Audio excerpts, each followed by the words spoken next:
Nini nga time nakit-an ni Elijah nga duna di ay dako nga sugo kaniya ngadto sa Zarephath. 2011 naabot kog Davao. Mugi pag-graduate akong seminary sa Cebu, naabot kog Davao. 21 years old ko nagpastor sa isa ka lokal ug karaan na kaayo nga church. July 1 naabot ko Davao. May 24, 2018 nananghid ko sa church nga mobalik nag Cebu. And nindot akong exit, ila kong gi-bless, ila kong gi-pray. 2018, May 24, naabot pud mi Lapu-Lapu City, Cebu. Dako kito nga transition sa among kinabuhi. Sa Davao, komportable nako, kontento nako, murag wa na kay pangitaon pa. Pag abot og Cebu, dako kayong hagit. Nay pastor ang Mactan that time si Pastor Mike. Pag abot na mog Cebu, nagsugod mi puyog balay, namintal sa balay, panday gamay sa balay, palit og mga gamit, bisag piso walay nahabili namo. Sugod big trabaho sa eskwelahan, ako misis trabaho ko sa eskwelahan, sideline kong drive kanang tourist nga van, drive ko. And then simba mi sa Mactan, naay pastor ang Mactan, ako gitan-aw akong kuglingon nga member lang gyud ko. Pagtungtong ginakog yuta sa Mactan, miingon ko, Lord, ayaw sa akong gamita sa buluhaton. Dili mao. Niyon ko, Lord, ako sang iplastar ang akong pamilya. That time, honestly, bugat yun na mo. Lisod yun. Financial, namiduha ka anak, si 30 akong kamagulangan, 3 years old. Ang ikaduha na mo, ato nga time, 8 months pa. Ginana pag matambal, ubo-ubo. Wa gyud ko ni commit sa ministry. Kapila ka ko ka time, ingos Pastor Mike, Pastor John, ikawali, muwali man ko, pero how ang kes kasing-kasing. Wa ko'y plano pa mo kupot og ministry, pero ingko Lord pohon, kung andam na ko Ginoo, ingon lang ko nimo. Abi nimo, first 5 months na mo sa Cebu, grabe kayo ang nahitabo. First month na mo, nasakit og ubo ako mga bata, dala sa ospital, antibiotic. Second month, dala sa ospital, ubo gyapon, antibiotic. Ikatulong bulan, ikaupat, pag ikalima na mong dala sa ospital, gi-admit akong bata nga kamagulangan nga 3 years old kay na-diagnose siyang dunay pneumonia. Di na ko malimtan, alas 10 sa gabi, gituyok na mong 5 unom ka ospital sa Lapu-Lapu City. Puno tanan, ang kaso anang tanaan ng tayma, pneumonia ug dengue. Gibalibaran ni Sir puno na gyud.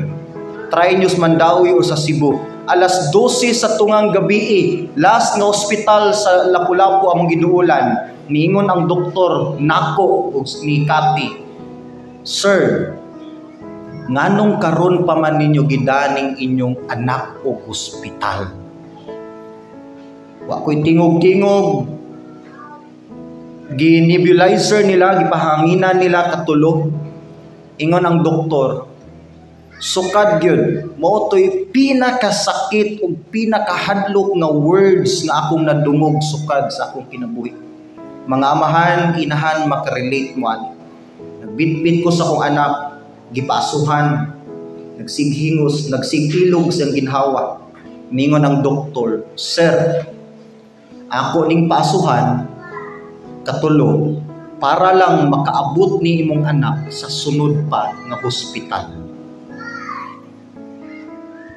Mga amahan, inahan, kay balo mo unsa na kasakit, di ba? As 12, padung na alauna. Okay dok, manadok. Nangulamig sakyanan sa kong mama. Drive nga. As 12 wanay sakyanan. Harus to yun, padung Mandawi. Pag-abot sa Mandawi, na Yusimed, na Tsongwa, mga dagkong hospital, balibad yapon, puno yapon sa dengue o pneumonia. Hantod mga hospital sa Cebu, puno gihapon, alas 2 or alas 3 sa kadlawon, ni-decide ni mo balik sa balay. Inko Lord, surrender na ko, ikaw na'y magbuot ani. Kung bata, nasa front seat, nagsigig ilog sa ginhawa, Yang di gid mawasa kung hunahuna ingon ng doktor para makaabot lang sa sunod nga hospital. 2 hours tang milabay. Pauli mi sa more part sa Mandawi na ay abandonado nga building, medyo hinay akong dagan, 20 lang akong dagan, 30. Ningon namang kauban silingan, pastor mura man ig hospital. Hindi posible ito ay guba na mga kisame, mga suga, mga tagak. Sa hunong pastor kadali, hunong ko, tanaw niya dito. Isa di ay ka private hospital.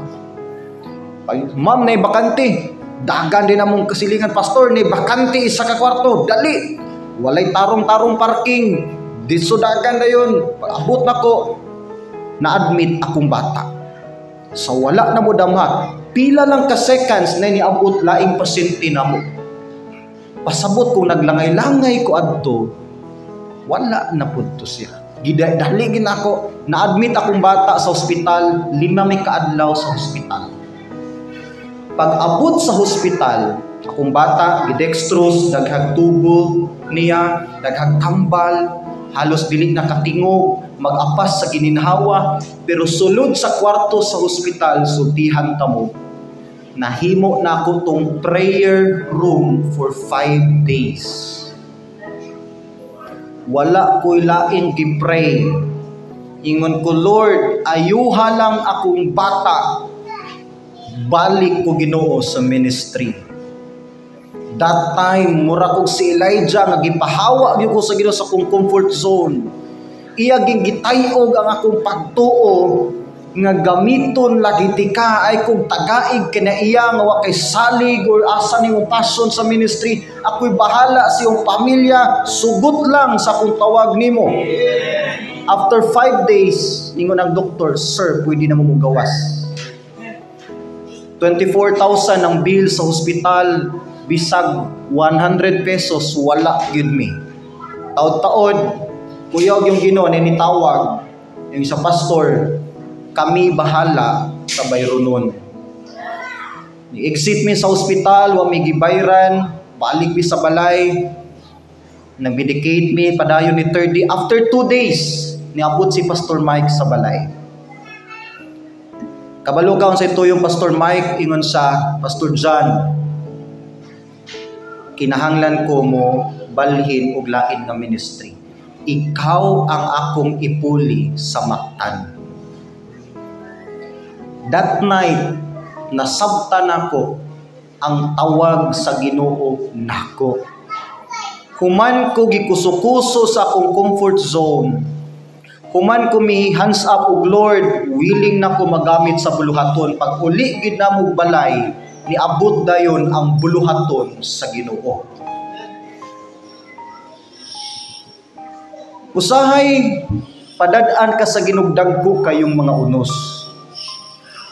Og dili jud ka hunungan sa Ginoo pagtayog sa imuhang kinabuhi, gamiton niyang pinansyal, relasyon, pamilya, balatian, unsa pang hagit sa imong kinabuhi para lang masabtan gid nimo nga dunay tawag ang Ginoo sa imuhang kinabuhi. Ug sultihon ka, dili sa muhunong hangtod nga dili niyo masabtan nga seryoso siya sa tawag sa imong kinabuhi. Na-prove na nato na sa Old Testament. Si Jonah, nadamay pa ang tibuok pasahero sa barko. Si Elijah, si Moses, wala hunungi sa Ginoo hangtod nga mihapa sila og mingon, okay Lord, gamita ko sa ministry. Wala ko masayod unsay unos nga hitabo karon sa imong pamilya.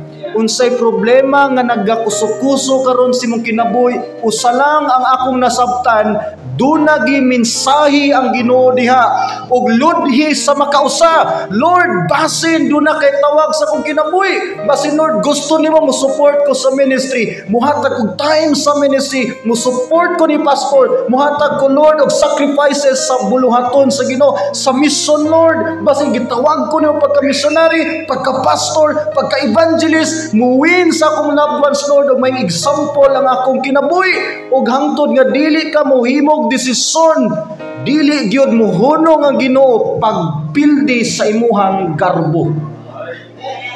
Garbo higalig suon mo'y babag nganong ang Dios dili gyud makalihok sa atong kinabuhi.